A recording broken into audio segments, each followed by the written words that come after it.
Hi, my name is Miss Anne-Aelis, and today we're going to cover intermediate theory for the AICD exams. So intermediate theory, we're building off all of our previous grades theories, so grade 6, grade 5, grade 4. If you think that you need to revise some of your French words because you've forgotten them, you can check out the videos that I've made on those grades on this very same channel. So intermediate theory, we have our French words on the board. I will go through them. I will go through the English translation as well. So our first word is royal, royal. So in French, royal, it means royal, something royal, like a king or a queen. And in French, it is an adjective, but when we use it in ballet, it actually means a beat change. So it's a changement jump, except that instead of just doing a plain changement, you do a beat changement. So you finish with your feet changed. So if you had your left foot front, now you've got your right foot front. If you had your right foot, now you have your left foot front. So it's jump, beat, change. Jump, beat, change. That is a royale, also known as a changement with a beat.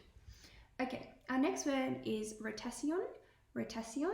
And this means the same word in English, rotation. So a rotation means to go around or to turn around, to rotate.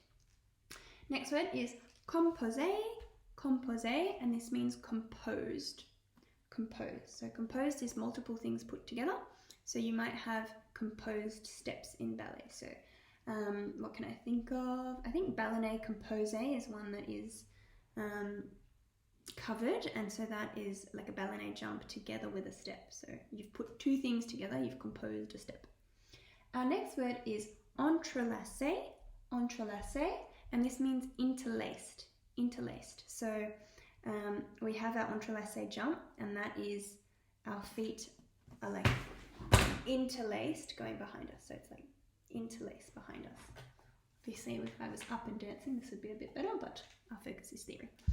Our next word is allongé, allongé, and that means elongated, elongated. So allongé is when we have our arm and we allongé.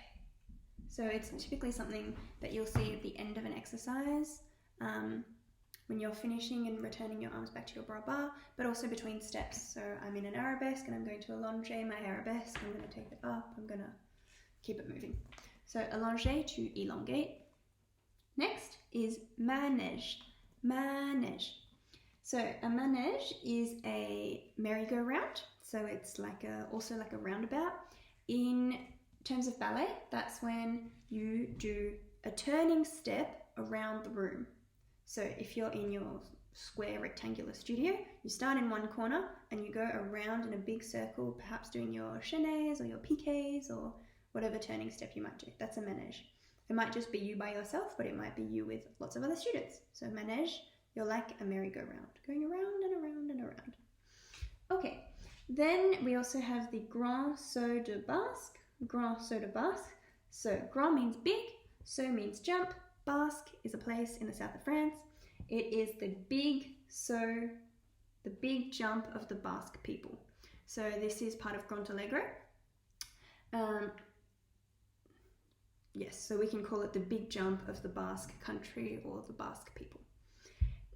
We also have actually a petit pas de basque, which I haven't written, but if you think grand means big, petit means small. So a petit pas de basque is a small jump or step of the Basque people.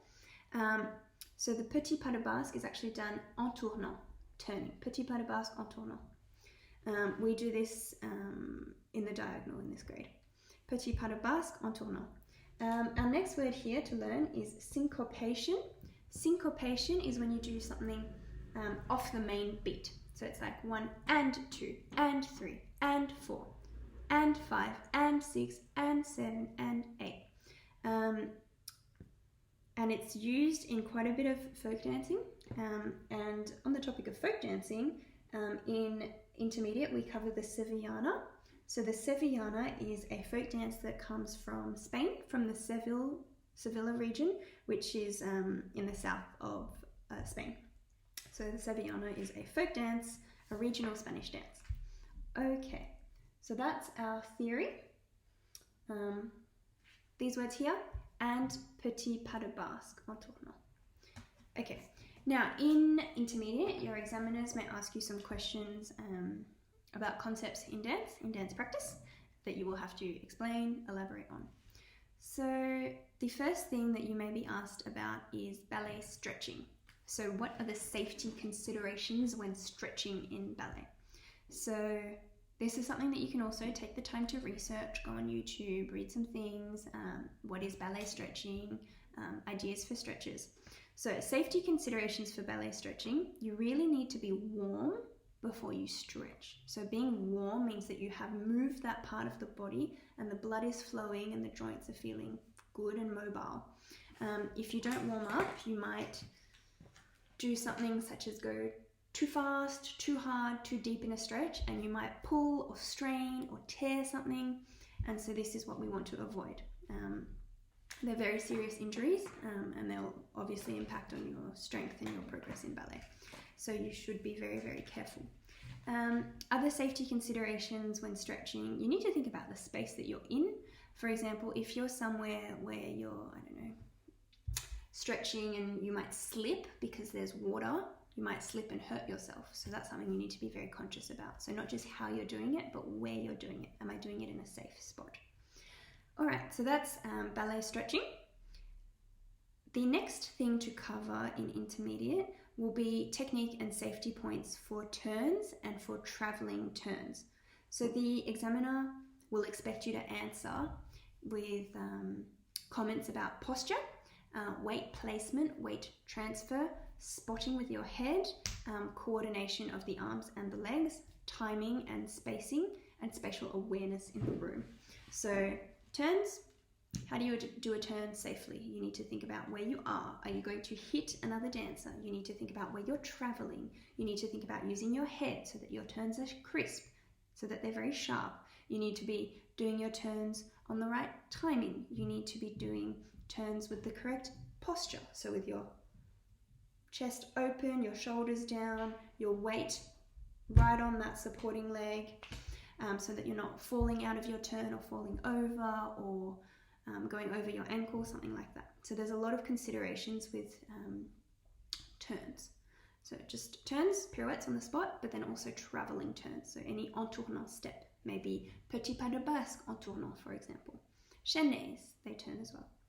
Okay, so that is your turning. You may also be asked to list some movements that are en tournant. So you might do piqué en tournant, petit pas de basque en tournant.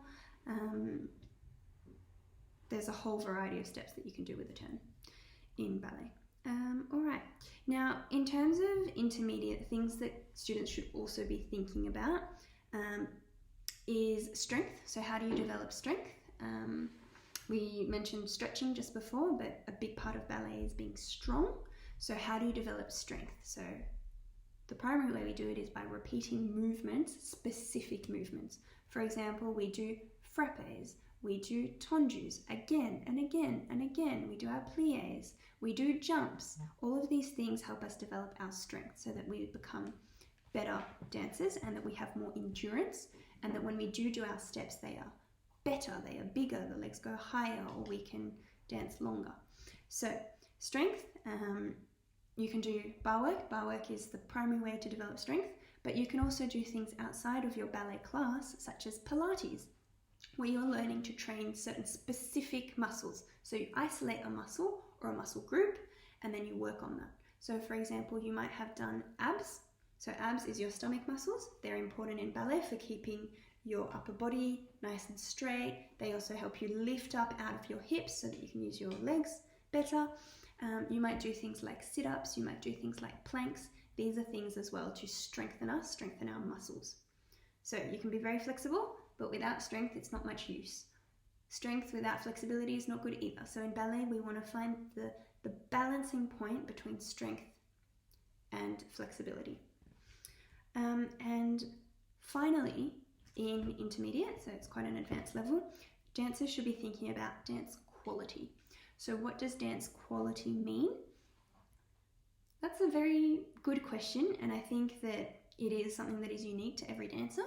So every dancer will have a bit of a different style, of course, when they dance, but primarily the most simple thing is, does your dancing look like you are dancing as a whole? So your whole body is coordinated and connected. If I've got my arm over here, my head is also complementing the movement. I'm looking at my arm, I'm looking in this direction.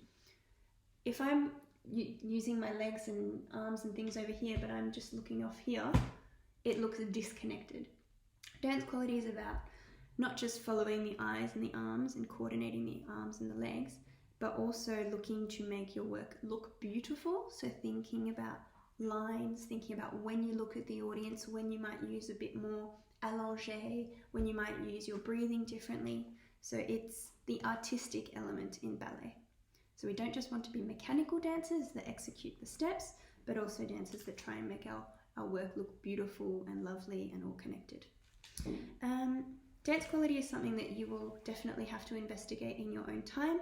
So this is things like standing in front of the mirror and thinking about your port de bras, thinking about your eye line, thinking about the angle of your head, thinking about how do you come out of your arabesque, how do you transition into other steps, when do you use your body, when do you use your breath, all of these things. Okay, so that is our intermediate. Yes, and that's all for intermediate today.